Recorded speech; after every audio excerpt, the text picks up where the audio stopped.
kilala siya nito, may gagawin sa kanya, tsaka sa family niya na masama, hindi in-specify kung ano yung masama na gagawin pagka hindi siya nakapag.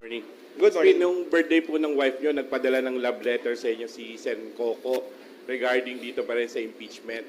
Insisting na yung forthwith, dapat ibig sabihin yan, immediately mag-convene na yung Senate impeachment court. Nasagot nyo na po ba yung... Hindi sinasabing immediately mag-convene. Wala sa Constitution yun. Ang nakalagay, shall proceed with trial forthwith.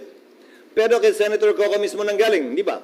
Nung in-interview niyo siya pag-file ng impeachment, hindi na aabot dahil magsasagutan pa din eh.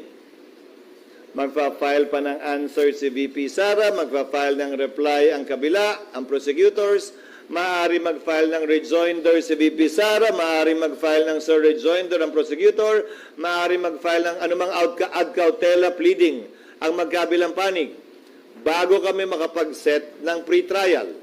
Sang-ayon sa rules of court na suppletorily applicable sa amin, pre-trial shall be set no more than 30 days from the time the issues have been joined and the last pleading has been filed. So, 10, 10, 5, 5, 5, 5, 5, 5, plus 30. Hello po again mga ka-viral, welcome back to this YouTube channel. Latest update na naman tayo ngayon. Tila buo na ang loob ni Senate President Chis Escudero na ibasura ang petisyon ng Kongreso na madaliin na ang impeachment trial na VP Sara Duterte.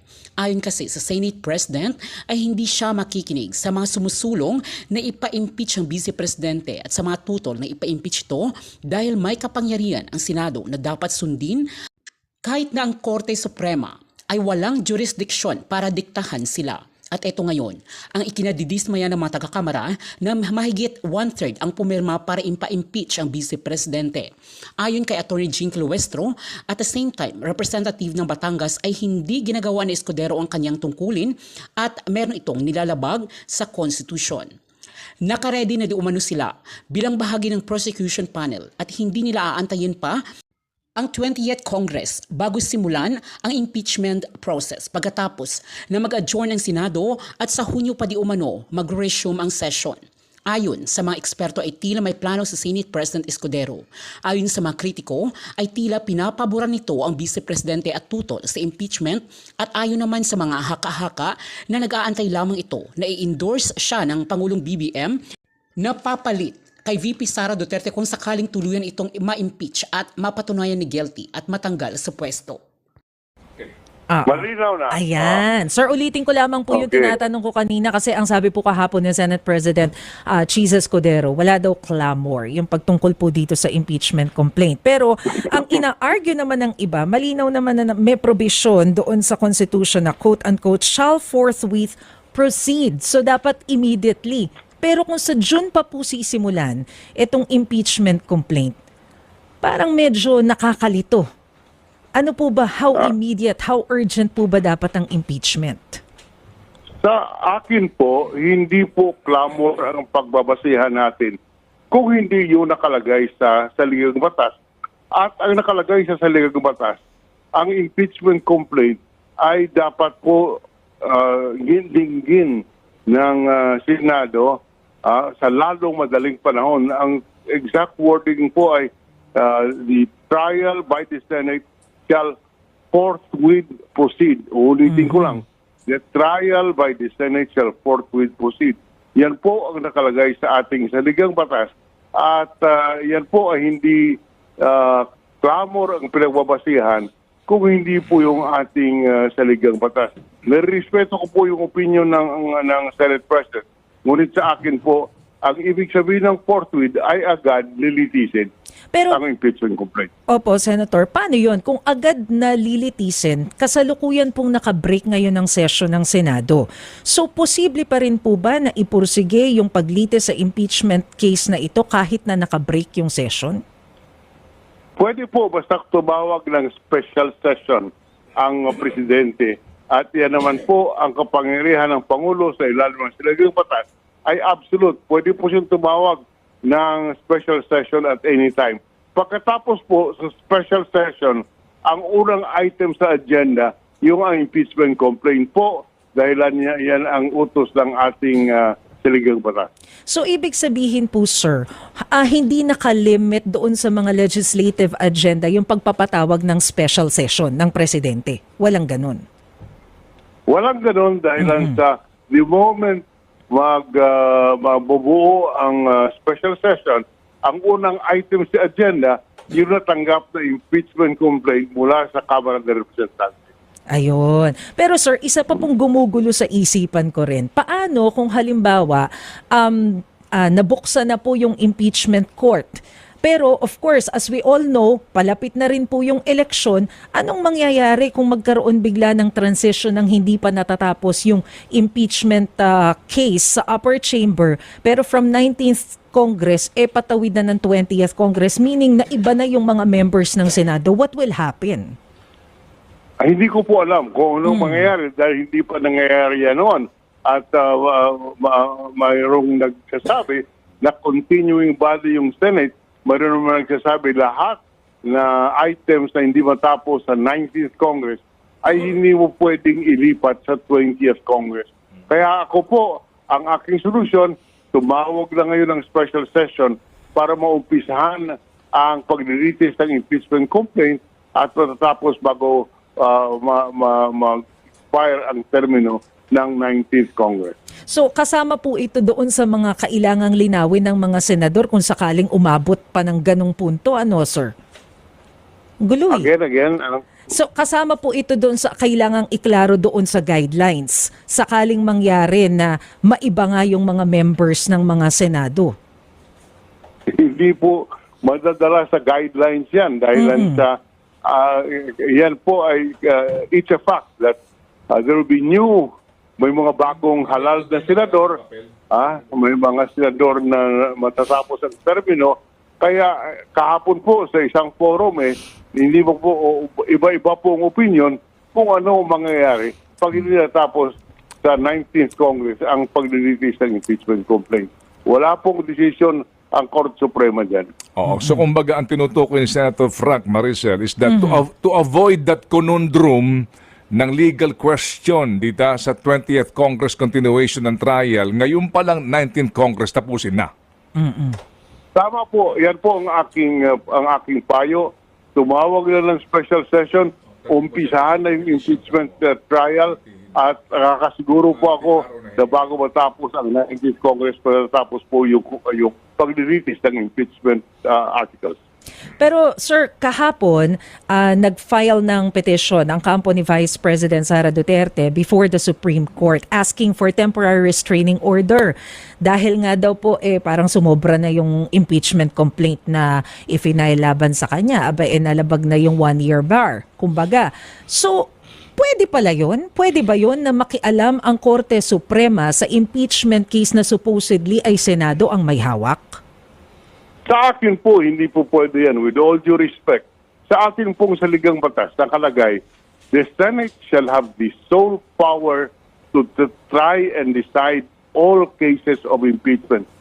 Ulitin ko lang, the Senate shall have the sole power to try and decide all cases of impeachment. Ang kapangyarihan po upang dinggin ang impeachment complaint ay ang Senado lamang. Hindi po pwede ang Korte Suprema. So, ibig sabihin po, sir, merong choice ang mga senador not to follow kung sakaling maglabas ng desisyon ng Korte Suprema tungkol dito. Hindi ko po masagot yan. Yan ang magiging problema. Dahil wala pa pong decision dito. Pwede sabihin ng mga senador, by separation of powers tayo at nakalagay sa saligang batas, kami po ang may kapangyarihan to try and decide the impeachment. Kaya magkakaroon po sa akin na hindi ko po masagot kung ano mangyayari at pwede po i-ignore. Pwede yan. Hindi ko sinasabi ignore nila. Pwede nila sabihin, hiwalay kami, we have separation of powers. Sa aming tingin, kami ang dapat mag-delitis nitong impeachment complaint. Kaya, sorry Mr. Court Suprema, hindi po namin masusunod ang inyong utos. Continue na lang daw yung na-approve at na-publish na impeachment rules ng 19th Congress. Pwede naman talaga namin gamitin yon at isa yon sa pinag-aaralan namin. Dahil Pag may binago kami sa rules na makakaapekto sa substantive rights ng kasalukuyang nasasakdal na si VP Sara, baka magreklamo na naman siya na, uy, binago lang talaga to para sa akin. Sadyang para patamaan ako, gamitin laban sa akin. So isa yun sa konsiderasyon sa pagbabago namin ng rules. Na ang babaguhin namin ay yung mga dapat baguhin na hindi naman makakaapekto sa kasalukuyang mga karapatan ni Vice President Duterte. So i-consider po namin yon. Pero ulitin ko, old rules man o new rules, kailangan may sesyon ang Senado, kailangan may sesyon ang Kongreso bago kami makapag-convene ng impeachment court. Bilang huling sagot sa katanungan mo, may pressure ba sa akin? Wala. Dahil tulad ng sinabi ko sa inyo, unang araw pala ng pagkakasampa ng impeachment, sino mang pabor sa impeachment o tutol sa impeachment, hindi matimbang ang opinion para sa akin. Dahil patas, parehas at pantay namin tatratuhin itong impeachment at kasong ito nang walang pinapaboran, walang tinititigan, walang tinitingnan lamang. Next from PTV4, then Marlo. Parang boljak yung mga mic nyo. Clau, yung mic. Hello, good morning, sir. Yes. Sabi rin po ni Congressman Colmenares, under the Senate rules, pwede na raw po kayong gumawa ng preliminary action like sending a copy of the impeachment complaint to VP Sara Duterte and giving her 10 days to reply. Personally, I tend to agree with Congressman Nery Colmenares. However, prudence is the better part of valor. Hindi siya klarong nakalagay sa rules at isa yan sa pinag-aaralan naming iklaro sa rules. Nando naman na yan, hindi yan karagdagang kapangyarihan, ikaklaro lang. Para yan ang magawa namin sa recess dahil 2 linggo lamang ang sesyon ng Senado pag-resume namin sa June 2 at saka dahil may mga senador na mag-expire ang term sa June 30. Sir, once the impeachment trial proceeds, as Senate President, sir, do you have an instruction to your fellow senators na mag-refrain muna on commenting on the impeachment issue since magsaserve sila as senator judges? Mula nung na-file yung impeachment, nanawagan na ako at nagbigay na ako ng hudyat sa mga miyembro ng Senado. Isabay na natin yung mga tumatakbo sa Senado ngayon. Mananalo man o hindi, may panalo man o wala, pasok man sa survey o hindi. Dahil hindi naman natin alam ang kapalaran kaugnay sa resulta ng halalan. Na maging maingat na huwag i-prejudge yung kaso dahil ni isa sa kanila, ni isa sa amin, wala pang nakikitang ebidensya, laban o pabor kay VP Sara para kami magsalita na kami mag-a-acquit o kami mag-convict. Fairness dictates nothing less. Next. SP, good morning. Good morning. Nung birthday po ng wife nyo, nagpadala ng love letter sa inyo si Sen Coco regarding dito pa rin sa impeachment. Insisting na yung forthwith, dapat, ibig sabihin yan, immediately mag-convene na yung Senate impeachment court. Nasagot nyo na po ba yung... Hindi sinasabing immediately mag-convene. Wala sa konstitusyon yun.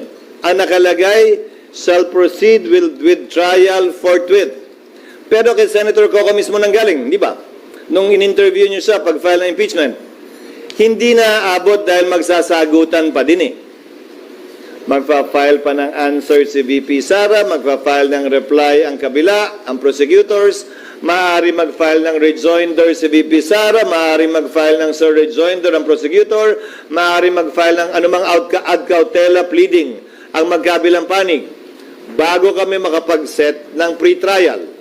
Sang-ayon sa rules of court na suppletorily applicable sa amin, pre-trial shall be set no more than 30 days from the time the issues have been joined and the last pleading has been filed. So, 10, 10, 5, 5, 5, 5, 5, 5, plus 30. Ubus na rin eh. Bago magsimula ang trial. Ulitin ko, kaya tinawag na pre-trial, hindi pa trial yon. Eh di pag trial yun, sinabi na lang sana trial, hindi pre. Di ba? Pre-trial pa lang yun. So hindi naman talaga kakayanin na mag-trial agad-agad tulad ng ginamit niya sa kanyang sulat, di ba? But nevertheless, I respect Senator Pimentel as a lawyer and I know he's a bar top-notcher, so we will nevertheless refer this matter to the Senate Rules Committee and to the legal team that the Senate is slowly but surely building up in connection with this case para naman matimbang at makonsidera yung kanyang suggestion. Kasi para sa inyo, SP, under your leadership, how do you deal with that word, forthwith, in the Constitution? Forthwith, within the bounds of law. Illegal na mag-convene ako ngayon dahil wala kaming sesyon. Ayokong madaliin dahil nag-relax ang Kamara ng 2 buwan tapos mamadaliin kami ngayon. Pangatlo, bakit iba ang pagtrato ko sa kaso ni VP Sara sa pagtrato ng Senado noon sa mga naunang impeachment? Na nung may recess ang Senado, nag-recess ang Senado. Hindi nag-convene ng recess. Tinuloy nung nakapag-convene na ng may sesyon, tinuloy sa recess. Pero hindi nagsimula, inintay matapos ang recess. Baka mamaya may reklamo na naman manggaling sa kampo niya. Naika nga, minamadali ito. Kung papakinggan ko yung mga gustong ma-impeach si VP Sara at gagawin ko yan, magre-reklamo naman yung kabila na minamadali talaga ito. Unawain ninyo at uulitin ko. Baliwala sa akin at hindi bali sa akin ang anumang opinyon o suwestyon o pagtulak ng mga partisano, pabor o kontra sa impeachment, pabor o kontra kay VP Sara. Gagawin namin kung anong tingin naming tama at dapat na ayon sa batas at sa konstitusyon nang hindi nagpapa-apekto sa kanila. Sir, will you ask the President to have a special session of Congress? No. I said that already because under the Constitution, I can only ask for that with after consultation with the majority and minority floor leaders and with the consent of the Speaker of the House for urgent legislation. You yourselves already know that impeachment is totally different from legislation or the passing of laws. Thank you, SP. Ma'am Camille, then Ma'am Nympha. Just to add, Hello. the Constitution said, a special session can be convened in case of vacancy in the position of President or Vice President, which includes the possibility of impeachment.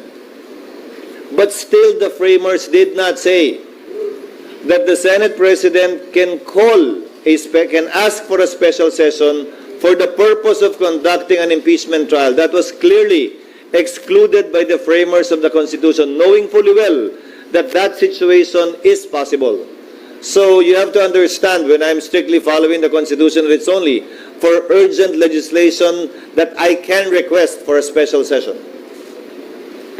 Ma'am Camille. SP, do you foresee a legal challenge if the Senate does not take any action before? Yes, posible po.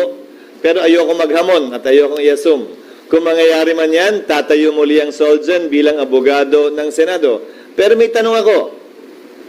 Doon sa mga nagsasabing hindi tatawid ito, anong gusto nilang gawin namin? Pagdating ng June 30, parang grade 3, grade 1, finish or not finish, pass your paper. Tapos man o hindi ang prosecution, tapos man o hindi ang depensa, gusto niyo magbotohan na kami? Tapos man o hindi ang depensa at prosecution, gusto niyo ba i-dismiss na namin to dahil wala na, June 30 na eh. The law, as a principle, frowns upon not completing what has been started.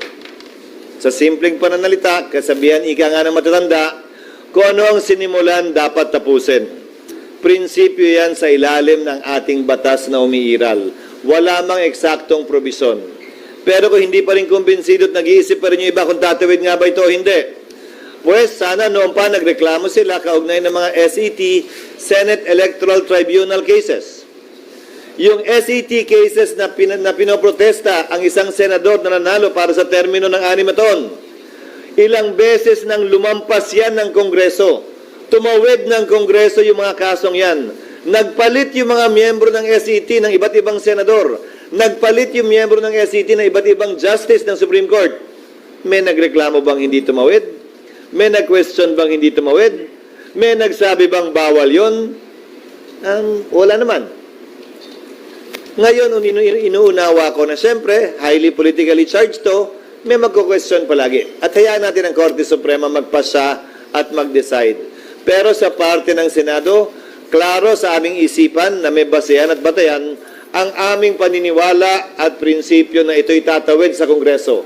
Dahil wala dapat sinisimulang paglilitis ang Senado, kaugnay ng impeachment o ano paman na hindi dapat tinatapos.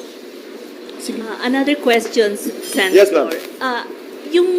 meron pong suggestion si Supreme Court Retired Justice Carpio na if you're going to start it as early as now, pwede daw pong gumawa kayo ng mga polisiya and then yung 10-day na notice para kay VP Sara para po, kumbaga, makita lang po ng taong bayan na gumagalaw within the frame, within the time frame. What is your thoughts on this? Kinokonsidera namin yung kanyang suggestion, pero ulitin ko, ano ba ang posisyon niya? Ba't niya minamadali ito? Isa ba siya dun sa pumapabor sa impeachment laban kay VP Sara? Hindi ba ang sagot ay oo? So, bagaman ganun ang posisyon niya, i-consider pa rin namin yung kanyang suggestion. Dahil isa naman talaga yan sa tinitingnan namin na ililiwanag sa rules. Hindi babaguhin sa rules, ililiwanag sa aming rules. Dahil ayaw na nga naming baguhin na baka magamit palaban sa amin na sabihing binabago lamang yan specifically para sa kaso lamang ni VP Sara. Sir, I have 3 questions. Meron pa? Sir, yung una, ano yung tingin nyo dun sa mga final sa Supreme Court? Whether petition for mandamus or yung para pigilan kayo na mag-impeachment trial, pwede ba talagang utusan kayo na mag-conduct ng trial or huwag mag-conduct ng trial? Ayokong pangunahan ng Korte Suprema. Hayaan nating baliktanawan na lamang ang kasaysayan. Minsan nag-utos ang Supreme Court, TRO, na wag nang ituloy ang impeachment laban kay Chief Justice Davide sa parte ng Kamara. Hindi yun sinunod ng Kamara. Nagbotohan pa rin pero hindi nakakuha ng 1/3. Number 2, nagdesisyon ng Korte Suprema sa kaso ni Chief Justice Corona naman na hindi pinapayagang buksan yung foreign currency deposit account. Nagbotohan ng Senado na sundin yung kautusan ng Korte Suprema. So, magkaibang sitwasyon, magkaibang panahon sa ating kasaysayan, magkaiba ang ginawa ng Kongreso at ng Senado kaugnay sa kautusan ng Korte Suprema. So, sa parte ng Senado ngayon, that will be decided upon by the Senate, depending on when the order or an order will be issued by the Supreme Court. So, until lumabas yung Supreme Court ruling, that's the time that you'll meet and decide kung anong gagawin, kung susundin o hindi ang Supreme Court ruling? Para sa akin, susundin dapat yon unless merong miyembro na mag-question at pagbotohan yon. Again, the decision of the presiding officer is not final. It's the decision of the impeachment court as a body that will be final, whether I agree with it or not. Okay. But if you ask me, we should follow the Supreme Court decisions on this matter as a general rule. Okay. And kasi, bakit ganun? So, ibig sabihin, depende din kasi sa mga nakaupong justices. Depende at kung sa pananaw namin ay tama ba yun o baliwala naman din. Kamukha na rin na impeachment complaint sa Kamara. Nagbotohan pa rin, pero hindi naman naka 1/3, so yung resulta pareho lang din.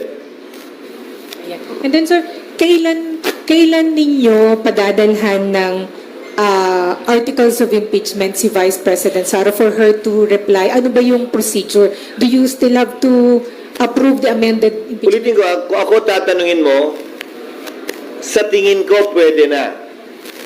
Sang-ayon naman ako sa posisyon ng ilang mga abogado kaugnay sa bagay na yan. Again, gusto ko lang maging maingat. Dahil may provision sa aming rules that the Senate President shall take proper order of the subject of impeachment. Hindi lang kinlaro kasi kung anong saklaw ng kapangyarihang ito. Yun yung gusto lang namin i-expound sa rules, nakasama na ito doon. Kasi baka simula pa lang, ayokong bigyan ng rason ang nasasakdal si VP Sara na umakyat na naman sa Korte Suprema. At magkaroon na naman ng pagkakataong makialam o pakialaman kami ng Korte Suprema sa para sa akin isang klarong political process. So, magiging maingat kami sa bagay na ito. Hindi kami magiging padalos-dalos. So, ibig sabihin, SP, padadala nyo lang siya ng articles of impeachment for her to reply pagka-approve ninyo ng rules. At saka pag na-convene na yung court. Para menos, kasi ang mangyayari niyan, kada galaw, kada sasabihin, kada gagawin, baka umakit na umakit sa Korte Suprema yan babawasan na namin yon. Titiyakin namin na magiging patas kami. Justice Carpio Morales. According to Black Dictionary, forthwith means immediately, at once, but it also considers reasonable delay. Some of the senators, current senators, are running for re-election. To me, these constitute circumstances that can abate the use of the word forthwith. Thank you. Thank you, Justice. Prof. Gwen, Prof. Ted. Thank you, Justice. My understanding of the word forthwith used in the Constitution is not just immediately, but also a sense, as Justice Carpio Morales pointed out, reasonableness, that it means avoidance, undue delay. So that if the action of the Senate is not animated or motivated by imposing undue delay in commencing the proceedings, I think they would well be in compliance with the constitutional mandate to proceed with the impeachment trial forthwith. Thank you, Prof. Ted. As litigators would know, often when you go before a court and ask for time, the court will usually ask you if you're trying to delay the proceedings. So the question of forthwith, I think, also goes into motivation or intent or things that you can foresee or cannot foresee. So I would agree with Justice Carpio Morales that while it would mean by ordinary meaning, immediately, but it also takes into account circumstances. It also takes into account reason, and it takes into account things that the Senate cannot control, like the recess. The objective circumstances being that the transmittal was made on the last day of the session, and they had gone into recess before they had referred it to the impeachment court. Therefore, that may constitute, even though there is a span of time that intervenes, that may constitute reasonable delay, as it were, and would not frustrate the meaning of the word forthwith. Commissioner Sarmiento, I'd like to ask if you have a response to these views.